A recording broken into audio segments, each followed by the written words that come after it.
ایران کے صدر Masoud Pezeshkian تاریخی دورے پر اسلام آباد پہنچ گئے۔ شاندار استقبال۔ ایرانی صدر کو پاکستان آمد پر 21 توپوں کی سلامی دی گئی، جبکہ نور خان ایئر بیس پر پاک فضائیہ کے طیاروں نے سلامی بھی دی۔ صدر آصف علی زرداری، وزیر اعظم شہباز شریف اور نائب وزیر اعظم اسحاق ڈار نے ایرانی صدر کا استقبال کیا۔ ایرانی وزیر خارجہ عباس عراقچی بھی وفد میں شامل۔ ترجمان دفتر خارجہ کے مطابق دورے کا مقصد ایران کی جانب سے ثالثی کے لیے پاکستان کی کوششوں کو سراہنا ہے۔ پاکستان اور ایران کے درمیان تجارت، معاشی تعاون اور اسلام آباد مفاہمتی یادداشت پر پیش رفت اور عالمی و علاقائی صورتحال پر بھی تبادلہ خیال دورے کا محور ہے۔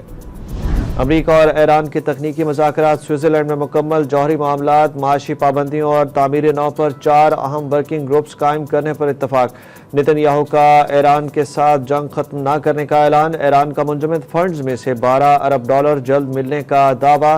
ترجمان ایرانی وزارت خارجہ کے مطابق بحال ہوئے فنڈز مکمل خود مختاری کے ساتھ استعمال کریں گے۔ جوہری مقامات پر IAEA کے معائنہ کاروں کو آنے کی اجازت دینے کا کوئی ارادہ نہیں۔ شواہد ہیں کہ خطے کے بعض ممالک نے اسرائیل جنگ میں حصہ لیا، جبکہ نائب وزیر اعظم پاکستان اسحاق ڈار نے عرب میڈیا کو انٹرویو میں کہا کہ ایران یورینیم باہر بھیجنے کے بجائے اس کی افسودگی کی سطح کم کرے گا۔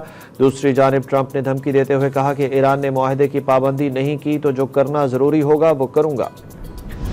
سوئٹزرلینڈ میں امریکہ ایران مذاکرات کے دوران کیا ہوا تھا؟ ایران کے چیف مذاکرات کار باقر کالیباف نے اندرونی کہانی بتا دی۔ ایرانی میڈیا سے گفتگو میں انہوں نے کہا کہ امریکی صدر کے دھمکی آمیز بیانات کے بعد ایرانی وفد نے مذاکرات چھوڑ دیے تھے۔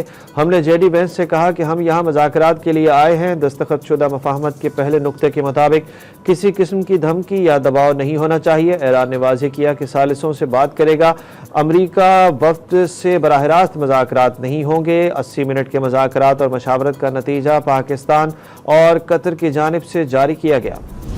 بات چیت کے دوران ایرانی مجھے اکثر سمجھ سے باہر اور شدید الجھن کا شکار نظر آئے۔ امریکی نائب صدر JD وینس کا ایرانی وفد کے ہاتھ نہ ملانے اور واک آؤٹ پر رد عمل۔ سوئٹزرلینڈ میں مذاکرات کے سیشن کے حوالے سے امریکی نائب صدر سے سوال کیا گیا کہ کیا آپ کو اس وقت برا محسوس ہوا تھا، تو انہوں نے کہا کہ جی نہیں، میرا یقین کریں گزشتہ چند مہینوں کے دوران میں نے ایرانیوں کے ساتھ کافی وقت گزارا ہے۔ ایک مذاکرات کار کے طور پر وہ مجھے کئی بار اور اکثر معاملات میں شدید الجھن کا شکار نظر آتے ہیں۔ بتایا جائے 2018 میں کیا لوگوں کو پٹے پہنا کر حکومت نہیں بنائی گئی؟ اس الیکشن نتائج پر بننے والی PTI حکومت جائز تھی تو یہ بھی جائز ہے۔ وزیر اعظم شہباز شریف کا قومی اسمبلی سے خطاب، کہا آج ایران امریکہ کے درمیان جنگ بندی ہو چکی ہے۔ 60 روز بعد امریکہ ایران ایک مستقل عالمی امن معاہدے تک پہنچیں گے۔ ان کا کہنا تھا کہ 2018 کے الیکشن کی تحقیقات کر لیں، دودھ کا دودھ پانی کا پانی ہو جاتا ہے۔ اس میں اگر جادوگری نہیں ہوئی اور بکسے نہیں بھرے گئے، اگر وہ جائز حکومت ہے تو یہ بھی جائز حکومت ہے۔ تحقیقات کروا لیں، بات نکلی تو بہت دور تلک جائے گی۔ قومی اسمبلی نے آئندہ مالی سال کے بجٹ کی منظوری دے دی۔ اپوزیشن کی تمام ترامیم مسترد۔ PTI حمایت یافتہ ارکان اور ان کی اتحادی جماعتیں ایوان سے واک آؤٹ کر گئیں، جبکہ JUI ارکان ایوان میں موجود رہے۔ علی قاسم گیلانی نے موبائل فونز پر ٹیکس سے متعلق ترمیم واپس لے لی۔ فائنانس بل کے مطابق سالانہ 6 لاکھ روپے تک آمدن رکھنے والے افراد انکم ٹیکس سے مکمل طور پر مستثنی ہوں گے، جبکہ سالانہ 6 لاکھ سے 12 لاکھ روپے تک آمدن رکھنے والے افراد پر 1% انکم ٹیکس عائد کیا جائے گا۔ تمام نئی ٹیکس شرحیں 1 جولائی سے نافذ ہو جائیں گی۔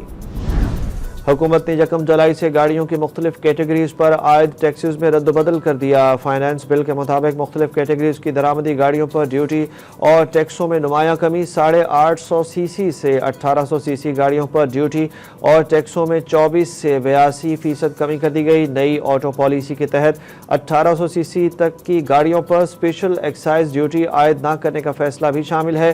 1 جولائی سے وفاق میں ٹوکن ٹیکس مجموعی انوائس مالیت کے 0.25% کے برابر مقرر کیا گیا ہے۔ بڑی الیکٹرک گاڑیوں کی درآمد پر 30 سے 40% کسٹم ڈیوٹی عائد کی جا رہی ہے۔ اسپیکر سردار ایاز صادق نے اپوزیشن لیڈر محمود خان اچکزئی کو کھری سنا دی۔ اجلاس کے دوران اسپیکر کا اپوزیشن لیڈر کو کہنا تھا کہ آپ کو پاکستان کی مخالفت میں یہاں بات نہیں کرنے دوں گا، آپ کو افواج پاکستان عدلیہ مخالف بات نہیں کرنے دوں گا۔ جب آپ کہتے ہیں کہ ہر گھر سے ایک آدمی لے کر فوج بناؤں گا، جب آپ کہتے ہیں کہ میں پاکستان کا ساتھ دینے کے بجائے افغانستان کو ترجیح دوں گا، اگر یہ آئین توڑنا ہے تو میں بار بار آئین توڑوں گا۔ انہوں نے محمود اچکزئی کو مزید کہا کہ آپ کنفیوژن کی حالت میں ہیں، آپ کو نہیں پتا کہ کیا چاہتے ہیں۔ جائز مطالبات پورے ہونے کے باوجود احتجاج کا راستہ اختیار کیا گیا۔ پولیس والے کو شہید کر کے لاش پر رقص کیا گیا۔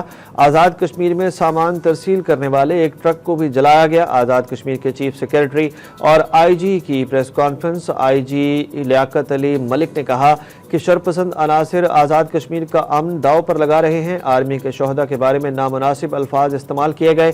اب تک 572 شرپسند گرفتار ہو چکے ہیں۔ بھارتی سفارت خانے کے سامنے پاکستان کا پرچم جلانا کیا عوامی مسئلہ ہے؟ ایک مسلح جتھا ریاست کے خلاف مورچہ بند ہے۔ ہماری پولیس کے 4 لوگ شہید اور 97 اہلکار زخمی ہوئے۔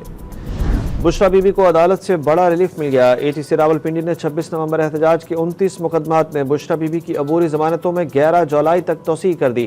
بشرا بی بی کے وکیل عدالت میں پیش ہوئے اور موقف اختیار کیا کہ بشرا بی بی کو بانی پی ٹی آئی اور ان کے وکلا کی موجودگی میں شامل تفتیش کیا جائے۔